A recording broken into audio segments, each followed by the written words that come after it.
woke up that morning feeling like something was off, though I couldn't put my finger on it at first.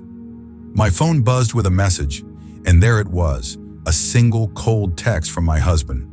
"We're done. Don't contact me." Just like that. No explanation, no conversation. After 13 years of marriage, he ended it with a text. I didn't even have time to process the sting of those words before another thought hit me like a freight train. I rushed to check our joint bank account, my fingers trembling as I typed in the login details. Empty.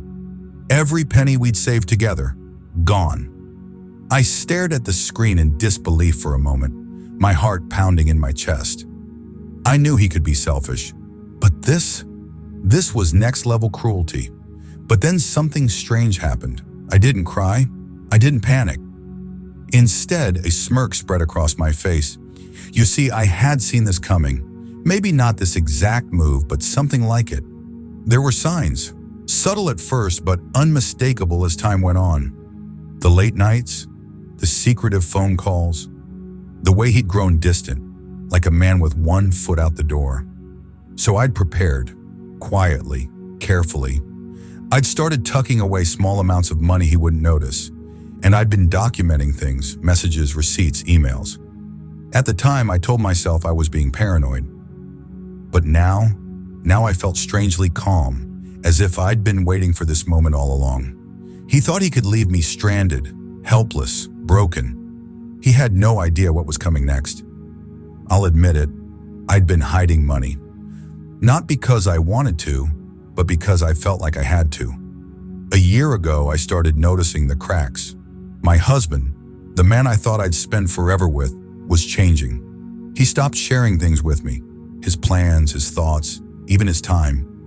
He'd come home late, smelling like expensive cologne that wasn't his, brushing off my questions with vague excuses. My gut told me something wasn't right, but I kept quiet. Instead of confronting him, I started preparing. It started small. Anytime I went to the grocery store or ran an errand, I'd keep a little extra cash back from the withdrawals. $50 here, $20 there. He never noticed. Then I opened a personal account, one he didn't know about. At first I felt guilty, like I was betraying him. But as the months went by and the distance between us grew, that guilt faded. This account wasn't just about survival. No, it was more than that. It was my safety net, my insurance policy. I called it my just-in-case fund, just in case he ever crossed a line, just in case my suspicions turned into proof. When I looked at that account after his text, my heart swelled with a quiet sense of victory. It wasn't much, definitely not enough to replace what he'd stolen, but it was something. It was enough to remind me that I wasn't powerless, no matter how much he wanted me to feel that way. He thought he'd left me with nothing. What he didn't realize was that I had built myself a lifeline, and now I was going to use it to take back everything he tried to take from me. After the initial shock wore off, I decided to do what any sane person would do. I started digging. I needed answers. Why had he done this? Where had he gone? And more importantly, what was he planning? I called his phone first, but it went straight to voicemail. No surprise there. Then I tried texting him, but the messages weren't even delivering. That's when it hit me. He'd blocked me. The man who once promised to love me forever had blocked me as if I were some telemarketer. So I tried calling his best friend, hoping for some clue. But all I got was confusion. "I haven't heard from him in weeks," his friend said. Weeks? I felt the pit in my stomach grow. Next, I called his mother, thinking maybe she'd know something. She sounded just as surprised as I was. "He didn't tell me anything. He hasn't even called," she said, her voice trembling. That's when I knew this was bigger than just me. He wasn't just leaving our marriage. He was leaving everything. Friends, family, everyone. He'd vanished like a ghost. I was almost ready to give up when I got a call from the last person I ever expected. His mistress. Yes, her. I don't know what was more shocking, hearing her voice, or the fact that she was just as desperate for answers as I was. "He promised me he'd leave you, and we'd be together," she said, practically crying. "But now he's gone. I don't know where he is." She had no idea how much that amused me. The man who abandoned his wife also abandoned his mistress. It was poetic, really. but her call raised new questions. Why would he disappear so completely, even from her? What was he running from? Or worse, what was he hiding? Whatever the answer was, I was determined to find out. When the phone rang, I almost didn't answer. The last thing I wanted was another awkward conversation about my husband, or rather my ex-husband, who had disappeared off the face of the earth. But something made me pick up, and as soon as I heard the voice on the other end, my stomach churned. "I'm sorry to call you, but I didn't know who else to turn to," she said. I recognized her voice immediately. It was her, the mistress. At first, I wanted to hang up. What could she possibly say that would matter now? But something about her tone caught my attention. She sounded desperate, almost scared. So I stayed quiet and let her talk. "I know you probably hate me," she began, her voice shaky. "But I think you need to know the truth. He lied to me too." I almost laughed out loud. The truth? From her? But instead of cutting her off, I let her keep going. And what she told me was unexpected. "He promised me we'd be together," she said, sniffling like she was the victim. "He said he'd leave you, and we'd start a new life. But now he's gone, and he took everything with him. He even emptied the account he told me was ours." I had to admit, that part caught my attention. She sounded genuinely blindsided. "What account?" I asked, trying to keep my voice calm. That's when she dropped the bombshell. "He had this offshore account," she said. "I didn't know much about it, but he said it was for us, for when we'd finally leave everything behind. But now it's wiped clean, and I have nothing." I could feel my heart racing. Offshore account? He'd never mentioned anything like that to me, but it explained so much. Then she said the words that changed everything. "I have proof. Transfers, receipts, things he didn't want anyone to see. I'll give them to you, but I need something in return." Of course, she wanted money. I wanted to slam the phone down, but I couldn't. Proof of his shady dealings? That was a treasure map I couldn't ignore. I just had to figure out if I could trust her or if she was about to betray me too. I didn't know what I was looking for at first. After everything that had happened, the text, the empty bank account, the mistress's bizarre phone call, I needed answers. So I did what I always do when I feel overwhelmed. I got organized. I pulled out every old receipt, every bank statement, and every email I could find. If my husband, or whatever version of him I thought I knew, was hiding something, it had to be in there. At first, it felt like looking for a needle in a haystack. Most of it was boring and predictable. Grocery store runs, utility payments, the occasional splurge at a fancy restaurant. But then I saw something strange. A payment I didn't recognize. It wasn't a lot, just a few $100s, but the name on the transaction caught my eye. It wasn't a business I knew. It wasn't even a name that sounded real. Curious, I kept digging. That's when I noticed it wasn't just one payment. It was a pattern. Every month, like clockwork, he'd sent money to this strange entity. Sometimes it was a small amount, other times it was thousands. And then just before he vanished, there was one massive withdrawal. The more I stared at it, the more I realized this wasn't some innocent oversight. The name of the recipient was tied to an offshore account, a detail I only discovered after doing some frantic Googling. It led to a shell company, one of those shadowy setups that exist on paper, but don't really do anything. My mind raced with possibilities. Was he laundering money, hiding assets, funding something illegal? I thought back to all the times he'd been distant, the late-night phone calls, the trips he'd insisted were for work. Suddenly, everything started to make sense. I wanted to believe it was a mistake, that there was some innocent explanation, but deep down I knew better. He wasn't just hiding things from me, he was hiding them from everyone. As I pieced it together, a cold realization washed over me. This wasn't just about our marriage or even his betrayal. This was something much bigger. And if I wasn't careful, I could get caught up in whatever mess he left behind. Whatever he was running from, I had just found the first breadcrumb. And I wasn't stopping until I uncovered the whole trail. It started with the offshore account. I couldn't let it go. It felt like a thread begging to be pulled. So I dug deeper. I called in a favor from an old friend who knew her way around financial records, and what she uncovered made my blood run cold. The shell company my husband had been funneling money into wasn't just some random setup. It was tied to a corporation with a reputation as dark as a moonless night. On the surface, they were legitimate. One of those multi-billion-dollar conglomerates with offices in glass towers and shiny advertisements about innovation. But behind the scenes, they were something else entirely. My friend called me late one evening with what she'd found. "They've been flagged before," she said cautiously. "Money laundering, bribery, even ties to organized crime. It's bad, really bad." I didn't want to believe it. My husband was involved in this. But the more I looked at the evidence, the clearer it became. Those recurring transactions I found weren't just him stashing money away.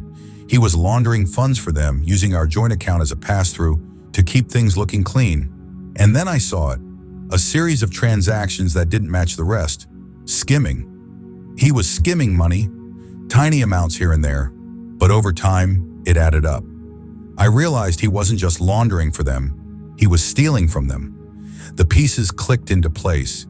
His sudden coldness toward me, the late nights, the mistress, it was all part of his plan. He wasn't just leaving me, he was leaving everything. He'd been setting up his escape, siphoning money from both our savings and theirs, probably planning to disappear before anyone noticed. But he miscalculated. He thought he was smart enough to stay ahead of everyone. What he didn't count on was me picking up the breadcrumbs he left behind. As I sat there staring at the evidence, I felt a mix of anger and fear. I wasn't just dealing with a cheating husband anymore. I was standing at the edge of a much darker world, one I didn't ask to be a part of. Whatever he'd gotten himself into, he dragged me into it too. And now I had a choice.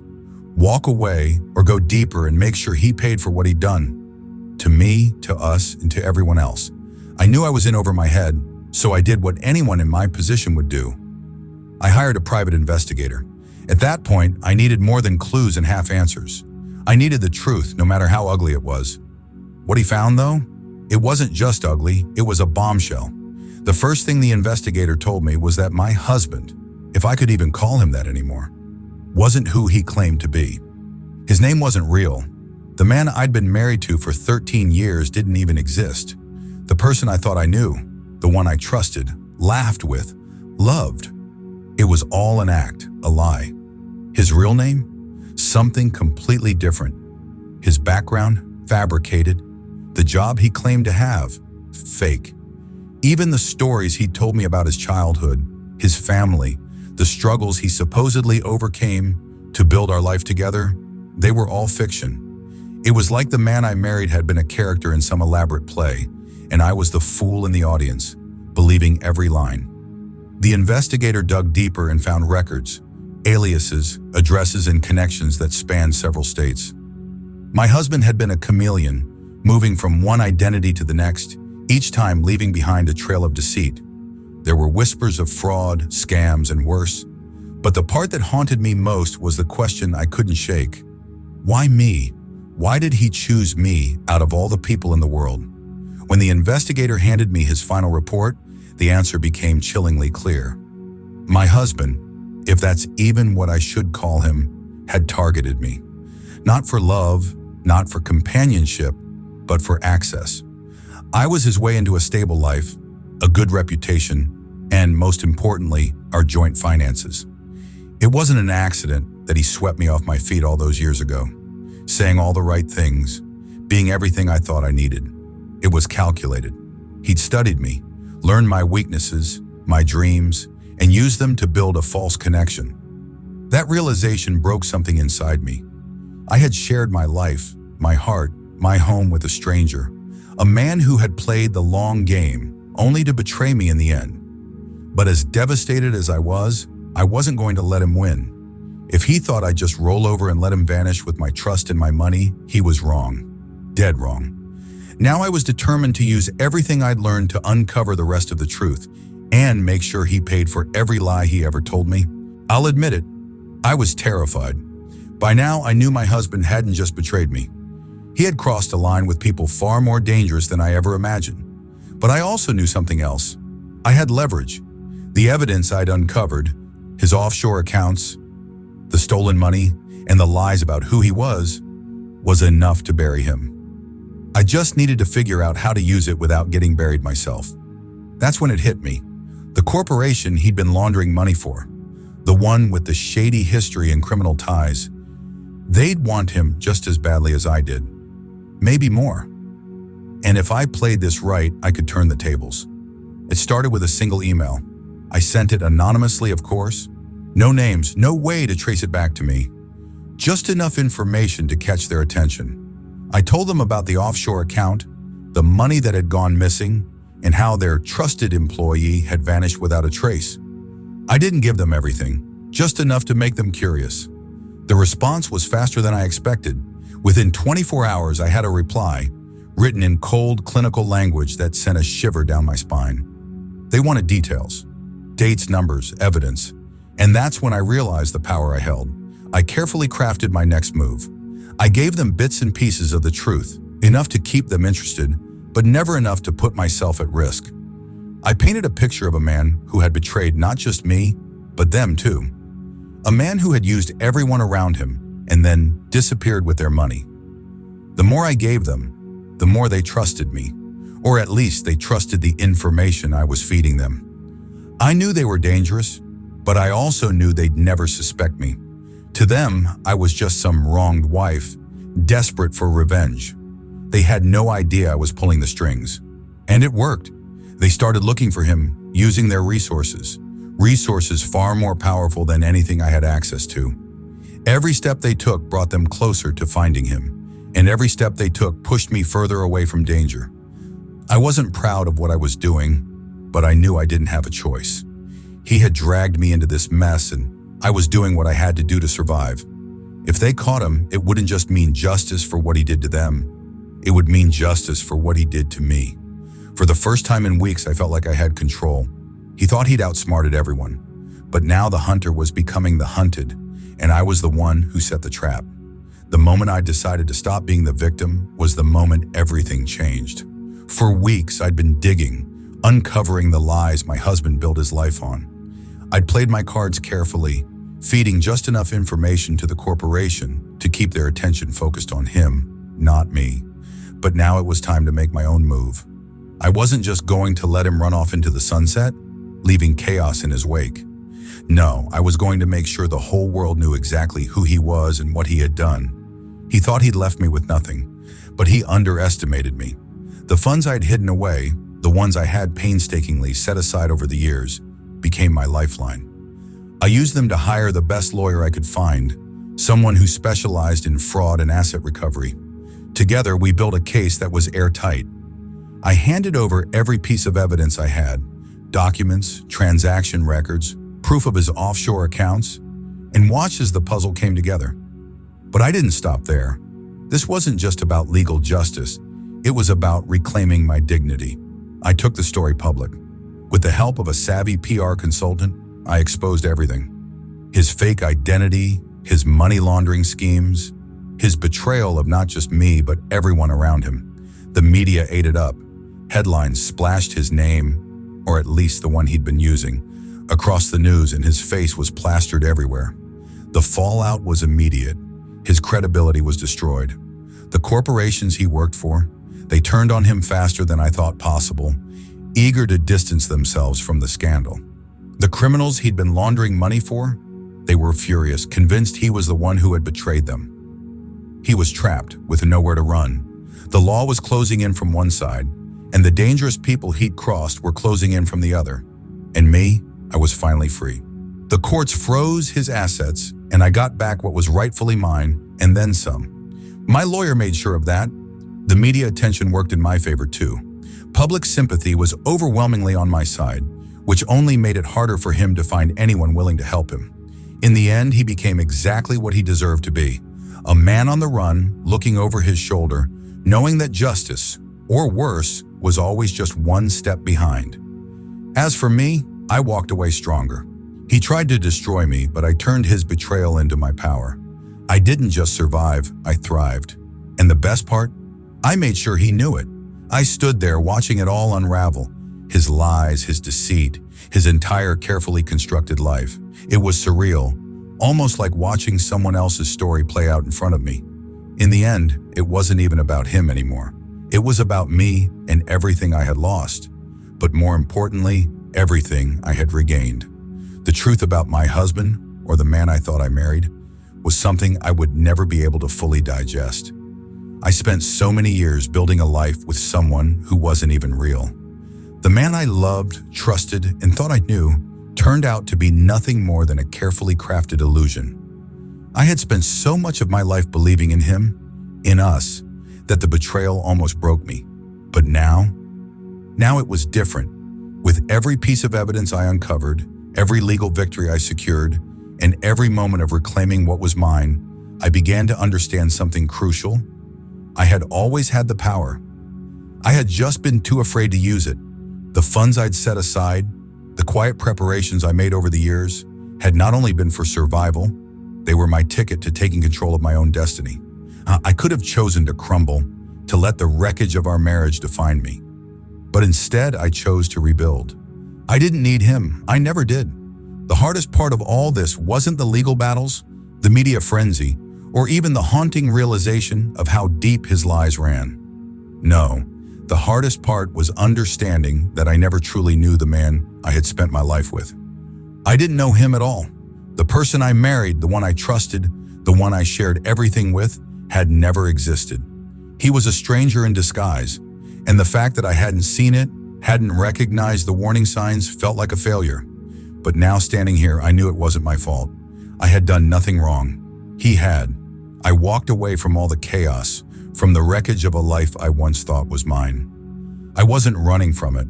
I was walking towards something better, something I could control. I wasn't the same woman who had been deceived. I was stronger, wiser, and ready for whatever came next. The lessons I learned, the strength I discovered in myself, would stay with me forever. But as I walked away, a part of me couldn't help but feel that lingering ache. How could I have been so blind? How could I have been so stupid? The questions would always be there, haunting me in the quiet moments. But I couldn't let them keep me in the past. I couldn't let him or the lies define me anymore. I had reclaimed my life, not just from him, but from the version of myself who thought I needed him to be whole. I wasn't just surviving, I was living, and this time I was doing it on my own terms.